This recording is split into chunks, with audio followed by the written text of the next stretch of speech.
불평을 해도 되나요? 크신 하나님께 주님의 놀라운 사랑 느낄 수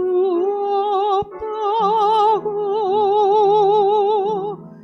그러나 나는 알고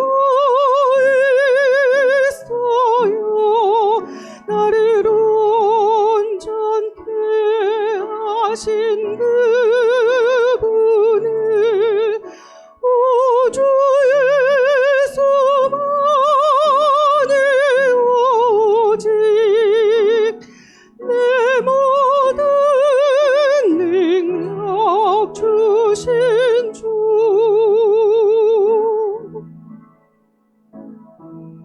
이 세상 그 어느 곳에 행복이 있나요?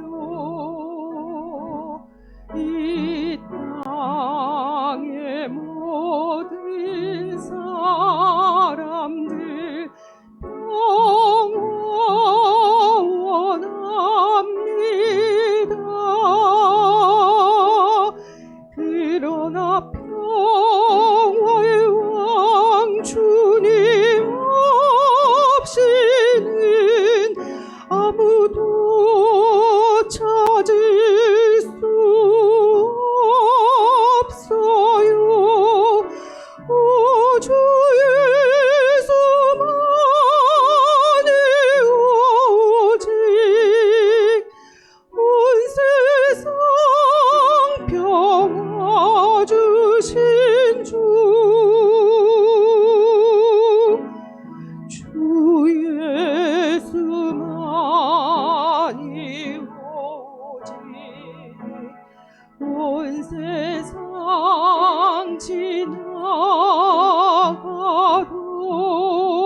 지나가도 주 예수만이 열쇠 나의 모든 문제에 오직 나의 온 죄 때문에 피 흘려 죽으신 내 주 예수님만이 열쇠 오직 예수 주 예수만이 내 주 예수님만이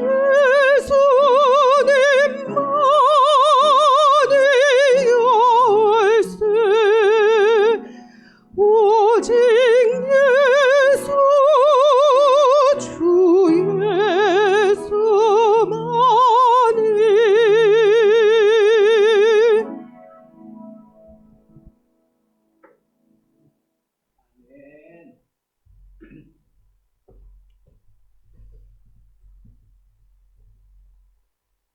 이렇게 방송하는 친구가 오늘 출장을 가서 제가 바빴어요.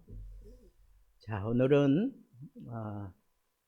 지난주 부활 주일을 보내면서 이 부활에 대한 현재성을 좀 우리가 가지고 살아야 되겠다 하는 그런 마음이 들어서 준비한 말씀이 로마서 6장 4절입니다.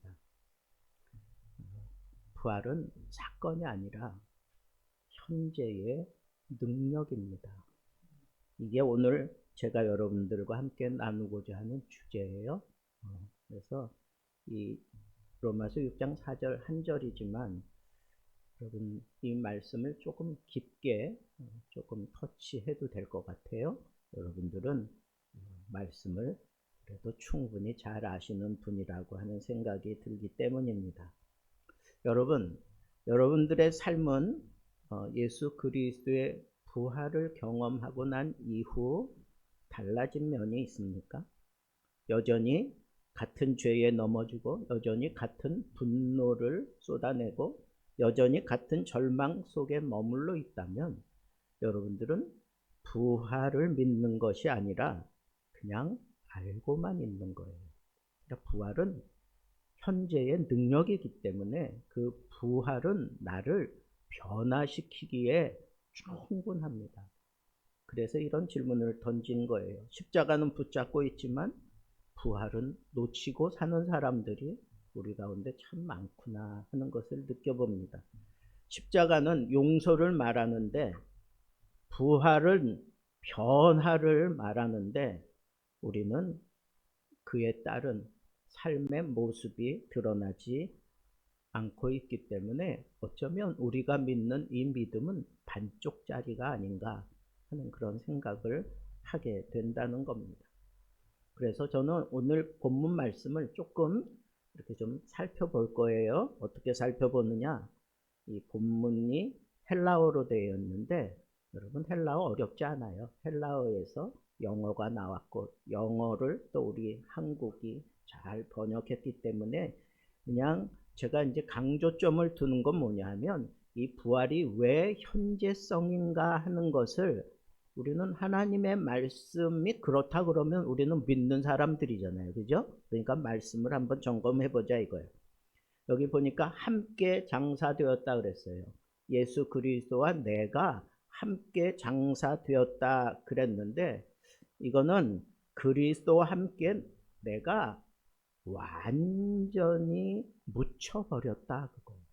그리스도와 함께 내가 완전히 묻혀버렸다. 여러분 기억해 보세요. 예수 그리스도의 말씀을 여러분들이 듣다가 큰 찔림이 오고 통회하고 자복하고 그리고 난 이후에 여러분 내가 새로 태어났다라고 하는 그런 생각이 들 정도로 내가 완전히 다른 방향을 향해 가고 있고 내가 다른 모습으로 살아가고 있었던 적이 분명히 여러분들 가운데 있었으리라 저는 믿어요. 그렇지 않고는 이 험난한 시대에 이렇게 어려워진 상황 속에서 믿음 붙잡고 산다는 게 쉽지 않거든요.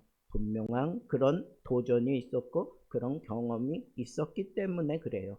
그때의 생각을 해보세요. 하나님 말씀 듣는 가운데 나를 위해 예수님이 피 흘려 죽으셨다. 그게 믿어지고 나도 그리스도와 함께 그 죄를 다 십자가에 못 박아 버리고 내가 새로운 마음으로 새로운 사람으로 그렇게 거듭났다라고 하는 그런 확신 속에서 우리가 복음을 받아들였던 때가 분명히 있는 거예요. 그런데 여기서 옛사람, 죄를 짓던 사람, 새 사람은 죄와 상관없이 살아가는 사람, 그렇다고 죄 안 짓는 거 아니에요. 그리스도 복음을 통해서 내가 또 자범죄는 지을지라도 새로운 삶을 살아가는 그 사람은 분명한 이 십자가를 체험하고 부활을 체험한 사람이 가능하다라고 하는 거예요. 근데 그 십자가와 부활을 체험한다라고 하는 것은 내가 죽는 거예요. 내가 완전히 그리스도와 함께 죽는 거예요. 이것 없이는 나에게 새 삶은 없어요. 새 사람의 모습이 나에게는 나타나지 않습니다. 그러니까 내가 그리스도와 함께 죽었다. 이게 믿어져야 되는 거예요. 그게 부활신앙이에요. 십자가를 통해서 우리의 모든 죄가 씻겨지고 그리고 주님과 함께 부활함으로 인해서 우리에게 새 생명의 역사가 일어났다라고 하는 거예요. 그런데 예수 그리스도와 함께 죽었다는 표현을 오늘 본문에서는 세례를 통하여 되었다라고 얘기를 해요. 세례. 여러분, 세례가 뭐예요? 원래 세례는요, 물 속에 들어갔다가 그리고 나오는 거예요. 여러분, 사람이 물 속에서 살 수 있어요? 없잖아요. 그러니까 물 속에 들어간 것은 죽은 거고, 다시 물 위로 올라온 것은 다시 살아난 것을 상징하는 거예요. 그게 세례예요. 근데 이 세례의 의미는 몇 가지가 있는데, 그 중에 첫째가 뭐냐 하면 내가 잠겼다가 다시 올라왔다 그거예요. 잠겼다라고 하는 건 죽음을 상징하는 거예요. 근데 이 세례가 또 다른 의미를 가지고 있는데, 그게 뭐냐 하면 이 커팅한다, 이거 자른다 그런 거예요. 커팅한다. 여러분, 예전에 이 구약 시대에는 세례가 없고 뭐가 있었어요? 할례가 있었어요. 할례. 그죠? 할례가 신약으로 넘어오면서 세례로 그렇게 발전됐다고 보는 거예요. 근데 할례는 어디를 자르는 거예요? 남성의 그 성기 귀들을 자르는 거예요. 여러분, 성기가 가지고 있는 상징이 뭘까요? 생명을 얘기하는 거예요. 생명을 주관하는 곳이니까 그걸 자른다라고 하는 의미는 뭐예요? 죽는다는 의미예요. 죽는다는 의미예요. 하나님 앞에 하나님의 사람이 되기 위해서는 육신에 속한 모든 것을 자르고 난 다음에 하나님의 사람이 되는 거예요. 그런 의미가 이 세례 가운데 있다는 거예요. 그러니까 여러분, 우리가 부활 신앙을 가졌다라고 하는 것은 죽음의 과정을 온전히 경험한 사람이 아니고는 이 부활의 신앙을 내가 가졌다라고 얘기할 수 없다는 거예요. 그런데 함께, 누구와 함께 죽는 거예요? 예수 그리스도와 함께. 그렇지. 예수 그리스도와 함께 죽고 그리스도와 함께 다시 살아나는 것. 그게 바로 거듭나는 거예요. 그걸 지금 얘기하는 거예요. 그러니까 죽음 안으로 우리를 완전히 몰아넣고 그 다음에 거기서 내가 다시 살아나기 위하여 나 대신 예수 그리스도가 피를 흘려주신 거예요. 여러분, 유월절, 성경에 나오는 유월절 뭐예요? 장자를 치는 그런 재앙이 있을 때 그걸 그 재앙에서 벗어나기 위해서 어떻게 하라 그랬어요? 문설주에다가 어린 양의 피를 바른다 그랬어요. 그러면 그 피를 바른 그 집은 죽음의 천사가 어떻게 했어요? 이렇게 뛰어 넘어가는 거예요. 패스 오버하는 거예요. 그게 유월절. 그게 유월절이에요. 6월 넘어간다는 거예요. 그러니까 뭐가 있을 때 넘어가요? 어린 양의 피가 있을 때 넘어가는 거예요. 여러분, 그것이 바로 예수 그리스도의 십자가 사건이에요. 예수 그리스도의 그 십자가, 거기에 왜 우리를 초대해서 그리스도와 함께 죽게 하느냐?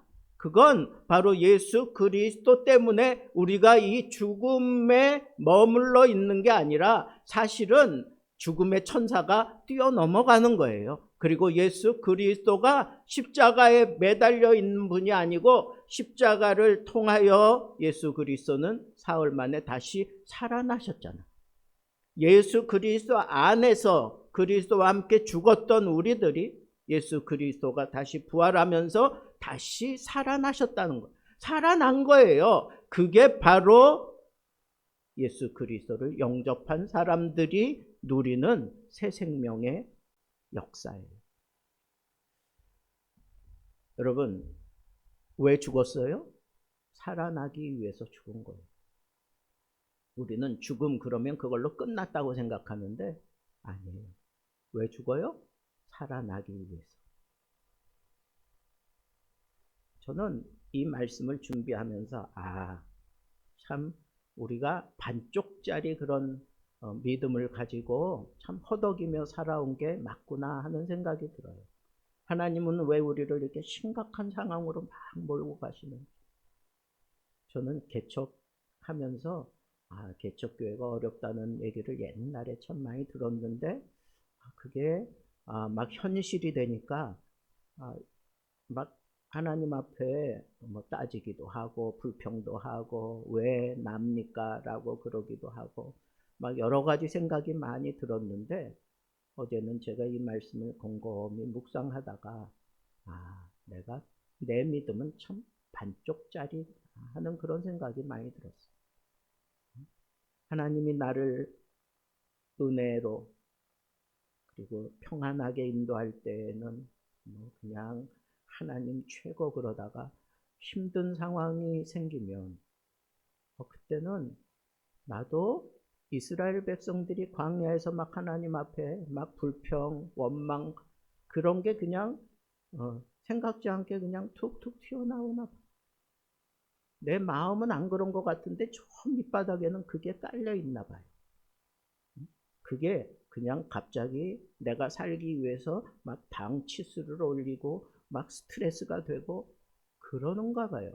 그걸 내가 믿음으로 내가 컨트롤하고 이겨내고 있는 것처럼 그렇게 살아온 것 같은데 그게 아니었어요. 그게 아니라 그건 내가 누질러 놓을 게 아니라 나는 이제 죽었는데 그리고 그리스도와 함께 다시 살아났으면 내가 뭐 이러다가 뭐 죽기 밖에 더 하겠어요? 근데 하나님이 나를 그냥 죽게 놔두시겠어요? 아니라니까. 그렇지 않아요. 그러니까 하나님께서는 왜 나를 그리스도의 십자가에 초대하고 죽게 만들고 그리스도와 함께 다시 살아나게 만들었느냐? 하나예요. 목적은 하나예요. 하나님의 영광을 위하여. 하나님의 영광을 위하여. 깨달았어요. 내가 고난받는 거 하나님의 영광을 위해서 받는 거야. 하나님이 어떻게 풀어가실지 나는 몰라. 그냥 하나님 그 뜻대로 내 삶 속에 이루어지기를 하나님 앞에 바라고 기도할 뿐이에요. 기다릴 뿐이에요. 근데 이게 자꾸 흔들린다고. 왜? 인생이 연약하니까. 그러나 여러분, 분명한 것은 우리가 잘 살고 있을 때에도 하나님의 영광을 위한 존재고 힘들고 어려운 길을 가는 그 순간에도 하나님의 영광을 위하여 내가 그 길에서 허덕이며 가는 거예요. 모든 게 다 하나님의 영광을 위하여. 그래서 로마서 8장 28절에 뭐라 그래요? 하나님을 사랑하는 자 곧 그 뜻대로 부르심을 입은 자들에게는 모든 것이 합력하여 선을 이루느니라. 여러분, 이게 믿어지는 것, 이게 부활신앙이 그 속에서 역사하고 있는 사람의 믿음이에요. 반쪽 신앙 가지고 불평불만하지 마세요. 온전한 신앙을 가지세요. 나는 고통 속에서도 하나님의 영광을 위한 존재고 나는 기쁨 속에서도 하나님의 영광을 위한 존재예요. 내 인생 끝날 때까지 끝난 게 아니에요. 하나님 손에 있어요. 하나님이 어떻게 풀어가시든지 그건 하나님 마음이에요. 그냥 나는 하나님 앞에 기도할 뿐이에요. 믿음을 따라 기도할 뿐이고 말씀을 따라 기도할 뿐이고 배운 대로 기도할 뿐이에요. 그래서 좋은 스승 만나는 게 참 중요하고 바른 믿음을 내가 붙잡는 게 참 중요하고 우르르 몰려다니지 말고 진짜 복음이 있는 곳에 하나님의 말씀이 있는 곳에서 하나님께 매달리는 것, 그것이 진짜 부활신앙의 능력이고 그걸 지금 내가 누려야 된다고. 지금 현재적으로 하나님이 우리에게 허락해 주셨는데 왜 그걸 이전의 과거로 돌리고 아니면 저 미래의 것으로 생각을 하느냐고. 그러지 마세요. 여러분, 살아계신 주, 항상 우리 그 찬양 많이 부르는데 그때 보면 그 영어 원 가사에 보면 미래를 내가 두려워하지 않는다는 거예요. 왜? 내가 지금 내가 부활신앙을 가지고 있는데 그 부활신앙이 지금 나와 함께 하는데 미래 두렵지 않다는 거예요. 그걸 현재적으로 내가 누리고 있다는 거예요. 이것이 중요하다라고 하는 거예요. 여러분, 신앙은 막 이렇게 한 차원 올라가고 한 차원 올라가고 이전에 잘못된 거 고쳐가지고 개선하고, 이게 신앙인 것처럼 착각하지 마세요. 개선시켜가는 게 신앙이 아니라 새롭게 시작되는 거예요. 완전히 차원이 다른 그런 모습으로 하나님이 날마다 나에게 깨닫게 해주시는 거, 그걸 내가 현재 누리게 만들려고 하나님이 우리에게 이 부활 신앙을 허락하셨다라고 하는 거예요. 그래서 오늘 말씀에도 보면 우리가 그 그리스도 안에서, 하나님 안에서 살아가게 하려 함이라 그랬어요. 그건 뭐예요? 부활의 영광 안에서 살아가게 하려 합니다. 그 원문의 의미를 보면 내가 하나님의 영광을 깨닫고 그 안에서 살아가게 하기 위해서 하나님께서 이 부활 신앙을 우리에게 주셨다는 거예요. 이 삶이 계속 유지되려고, 이 삶이 계속 유지되게 하려고 그리스도께서 부활하신 모습으로 우리에게 찾아오시고 우리 속에서 역사하시고 우리를 붙들어 주시고 우리와 함께 하신다는 거예요. 여러분, 부활신앙을 현재로 우리가 누리며 살아가야 할 것입니다. 저는 오늘 말씀을 통해서 지금 이런 논리를 펼쳤어요. 우리는 그리스도와 함께 죽었다. 하나님의 능력으로 살리심을 받았다. 왜? 하나님의 영광을 위하여 새로운 삶을 살라고 하나님께서 우리를 이렇게 은혜 가운데 이끌어 주셨다.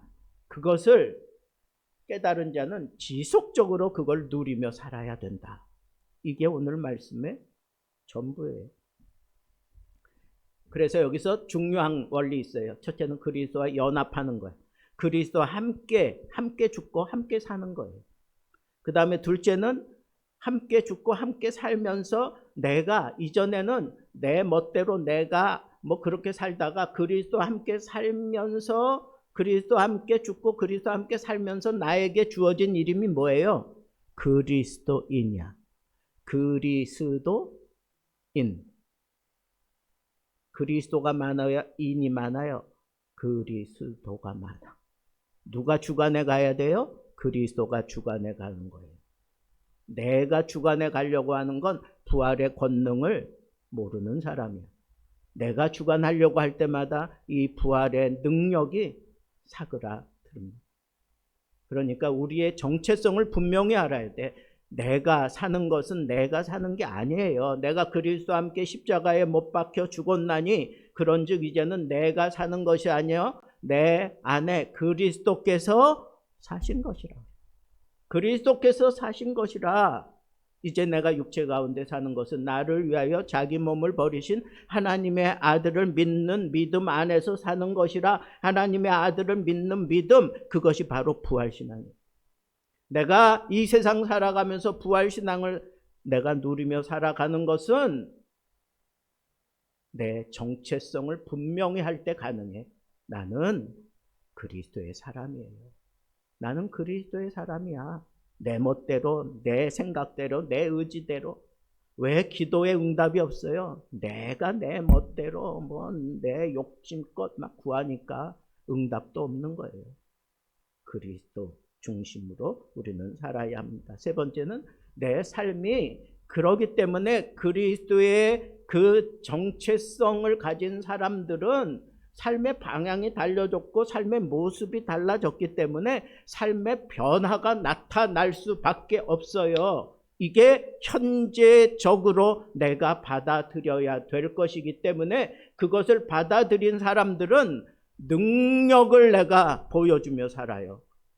이전에는 내가 하려고 하니까 하나님의 능력이 내 속에서 나타나지 않았어. 근데 이제부터는 예수 그리스도를 통하여 하나님의 영광을 드러내는 그런 삶을 살려고 그렇게 발버둥치며 사는 동안 하나님께서 그냥 나를 놔두지 않으세요. 하나님이 그냥 쓰러지게 놔두지 않으세요. 그냥 무너지게 놔두지 않으세요. 하나님이 능력을 베푸시고 이적을 베풀어서라도 하나님의 영광 드러낼 수 있는 그 높은 자리에 우리를 세워놓고야 마신다 하는 것이 현재로 내가 누려야 될 부활신앙이다, 그런 거예요. 자, 그러면 여러분, 부활은 사건이 아니라 능력이에요. 죄사함의 능력이에요. 인간이 제일 곤란함을 겪는 때가 언제예요? 내 속에서 이 죄가 나를 주장하고 이걸 떨쳐내지 못하던, 그래서 나는 하나님 은혜 받았는데도 불구하고 여전히 죄를 범하고 그 죄를 여전히 숨기고 살아가는 그때가 사실은 자기가 가장 심각한 때인데 그걸 모르고 있다가 나중에 그게 딱 드러날 때 그때 사람은 와르르 무너지는 거예요. 죄책감이 그렇게 무서운 거예요. 밧세바를 범하고 우리아를 저 전장 깊은 곳에 보내서 죽게 만들었어요. 누가? 하나님 앞에 합한 사람이라고 했대. 하나님이 정말 아끼고 사랑해 주었던 다윗이 남북 이스라엘을 통일시켰던 모든 백성들에게 존경과 사랑을 받던 그 다윗이 말이에요. 그리고는 더 나쁜 건 그걸 숨기고 있었어. 감추고 있었다고요. 그래서 하나님이 나단 선지자를 보내서 그의 죄를 통렬하게 지적할 때, 그때 그는 감히 누가 건드릴 수 없는 높은 위치에 있었지만 그는 가장 처참한 모습으로 하나님 앞에 무너졌어요. 자기 죄를 인정하고 완전히 무너졌어요. 그리고는 그 침상이, 그 요가 썩어져 가도록 밤새 계속해서 눈물을 흘렸어요. 그의 안타까운 고백이 바로 시편 51편에 나타나는데, 거기서 가장 우리의 마음을 찌르는 고백이 뭔지 아세요? 주의 성신을 내게서 거두지 마소서. 아는 거예요. 하나님의 영이 나를 버리고 떠나가면 나는 아무것도 아니구나라고 하는 걸 아는 거예요. 그가 왕위에 올라 있지만 정말 비참한 게 뭔지를 다윗은 알아요. 그러니까 고백하잖아요. 내 이 상한 심령을 하나님 좀 어루만져 주시고 주의 영을 내게서 거두지 말아 달라고 하는 안타까운 기도를 해요. 이 죄책감을 이기는 것이 바로 부활의 능력이에요. 여러분, 내가 실수할 수 있어요. 내가 잘못할 수 있어요. 또 죄 지을 수 있어요. 그런데 부활 신앙을 가진 자는 정말 가장 위험하고 가장 초라한 게 뭔지 알아요. 그래서 상한 심령을 붙들어요. 그리고 주의 성신을 내게서 거두지 말라고 간절하게 외칩니다. 그럴 때 내가 이 부활 신앙을 유지하며 계속해서 갈 수 있어요. 그러니까 여러분들의 삶 속에서 부활 신앙을 현재적으로 느끼기 위해서 우리가 계속해서 기도해야 될 건 뭐예요? 하나님 앞에 철저하게 통회하고 자복하면서 주의 성령을 내게서 거두지 말라고, 성령을 나에게 충만하게 쏟아 부어 달라고 그렇게 기도하는 거예요. 그런 기도가 있을 때 이런 부활 신앙의 변화된 모습이 내 속에서 계속될 수 있다라고 하는 거예요. 그 다음에 우리의 정체성의 문제를 다루잖아요. 그건 뭐예요? 우리의 방향이 달라졌다는 거예요. 이전에는 내가 나를 위해서, 세상의 어떤 가치관을 위해서 그쪽을 향하여 달렸다면 부활의 주를 만나고 난 이후에는 그때부터는 방향이 달라지는 거예요. 어떤 방향이 달라질까요? 하나님 중심으로 바뀌는 거예요. 모든 게 다 하나님 중심으로, 모든 게 다 하나님 첫째예요. 하나님 먼저예요. 이 신앙으로 달라지는 거예요. 그게 부활 신앙이 막 우리를 밀어내는 힘입니다. 내가 하나님 중심으로 살아간다. 그렇게 얘기하는 사람은 하나님이 기뻐하는 일을 하겠죠. 하나님이 기뻐하는 일이 뭐예요? 예배하는 일이지. 이보다 더 중요한 게 어디 있어? 하나님 앞에 예배하는 거. 내가 정말 부활 신앙을 따라 살아가는 사람이라면 예배를 아무렇게나 막 그렇게 생각하지 않아. 내가 힘들고 어려워도 이것만은 내가 지켜야지. 예전에 저희 어머니하고 수요 예배 드린다고 이제 버스를 타고 가는데 이 갑자기 급정거하는 바람에 어머니가 자리에 앉지도 못하고 막 달려가면서 앞에 있는데 이렇게 머리를 찧었어요. 그리고는 예배 마치고 집에 돌아와서 몸져 누웠어요. 몸져 누웠어요. 그냥 예배 드리는 동안 그거 잊어버리고 있다가 집에 돌아와서 이게 또 아픈 거예요. 며칠간을 막 시름시름 하는 거예요. 주일이 되었는데 어머니가 예배 드릴 수 없겠다. 너무 힘들어하고 그렇게 아픈 거 처음 봤어요. 근데 옛날에는 종을 쳤어. 종을. 예배 시작 1시간 전에 30분 전에 종을 쳤어. 동네에 있는 교회에서 예비 종을 칠 때 깜짝 놀랐어요. 그냥 어머니가 부시시 일어나서 대충 씻고 그리고는 성경책 들고 나가는 거. 막 우리는 막 말리려고 그러는데 예배 드리는 동안에 계속 어머니를 쳐다볼 수밖에 없어요. 그때 제가 초등학생 때. 근데 예배 마치고 집에 들어올 때 보니까 완전히 다른 사람. 완전히 다른 사람. 여러분, 그게 부활의 능력이라고 저는 믿어요. 하나님 기뻐하는 일을 하니까 힘든 상황 속에서, 괴로운 상황 속에서 이거는 나는 놓칠 수 없어 그러면서 하나님 기뻐하는 일을 하니까 하나님이 그냥 놔두시겠어요? 부활의 신앙이 막 스파크를 그 속에서 터뜨려가지고 정말 부활시켜준 것 같아. 어쩌면 그렇게 다를까? 그 이후로 아프지 않았어요. 여러분, 이런 부활신앙의 능력이 여러분들 삶 속에서도 얼마든지 일어날 수 있습니다. 그 삶을 누리며 살게 되기를 바랍니다. 마지막으로 저는 한 가지 더, 부활은 미래의 사건이 아니에요. 과거의 사건도 아닙니다.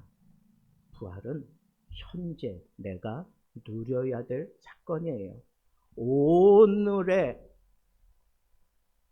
능력으로 내가 이 부활을 풀어내야 돼. 풀어내는 거야. 옛날에 어떤 목사님이 제가 라디오 듣고 가는데 자꾸 그런 말씀을 쓰는 거예요. 왜 믿음을 안 쓰냐고. 믿음을 쓰라고. 믿음을 쓰라고. 무슨 의미인지는 알겠는데 그게 확 와 닿지 않았어요. 근데 제가 이제 설교를 준비하고 설교를 하다 보니까 그때는 이 믿음을 가지고 가면 되는데, 그래서 저도 모르게 그냥 그때 설교하면서 믿음을 쓰시라고 제가 그렇게 표현을 했어요. 여러분, 믿음을 쓴다는 게 뭘까요? 우리가 이 현재 하나님의 부활의 능력을 끌어들이고 하나님의 영광을 위하여 내가 그 모든 것들을 변화시키며 가게 될 때 내가 써야 될 게 있다고. 써야 될 게, 그게 뭐예요? 그게 바로 믿음의 능력이에요. 믿음의 능력. 그 믿음의 능력을 내가 써야 되는데 그걸 지금 쓰라는 거야. 지금. 하나님, 나 이거 풀리면 그때 할게요. 하나님, 나 예전에 많이 하지 않았습니까? 근데도 지금 이 모양 이 상태로라면 그래도 해야 될까요? 그따위 소리 하지 말고 그냥 믿음을 쓰세요. 오늘 나에게 주시는 하나님의 그 깨달음이 팍 밀려 들어왔으면 지금 쓰세요. 지금 쓰세요. 아낌없이 쓰세요. 하나님 앞에 지금 내 모든 것을 하나님께 맡깁니다. 하나님이 풀어주실 걸 믿습니다. 이 믿음을 나는 가지고 지금 다시 일어나겠습니다. 뛰어가겠습니다. 달려가겠습니다. 하나님 붙잡겠습니다. 힘들고 어렵지만 내 손을 펼쳐서 하나님 능력의 손을 붙잡아 달라고 그렇게 내가 믿음으로 고백하겠습니다. 믿음으로 고백하고 믿음으로 모든 일을 행하면 그 책임은 그 다음부터는 하나님께 있어. 하나님이 하시는 거야. 하나님께 모든 걸 다 넘긴 거예요. 나는 그걸 믿는 거야. 내가 하겠다는 게 아니에요. 하나님이 이제부터는 하십니다. 하나님이 이 모든 것을 이제부터는 책임지고 하실 겁니다.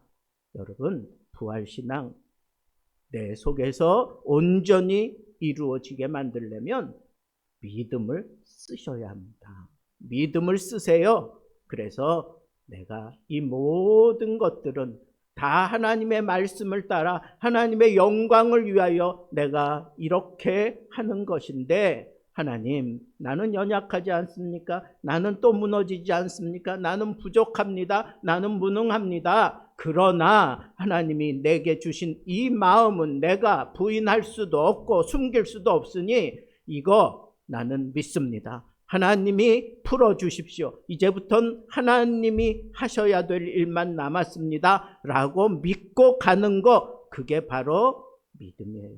현재적으로 내가 그 믿음을 내 삶 속에서 영광으로 바꾸는 그런 멋진, 그런 지혜로운 태도다라고 하는 이 사실을 여러분들 가슴에 담고 이제 우리 부활의 영광을 내 삶 속에 현재 누리며 살아갈 수 있는 부활의 현재에 언제나 여러분들의 모습이 나타날 수 있게 되기를 우리 주님의 이름으로 축복합니다.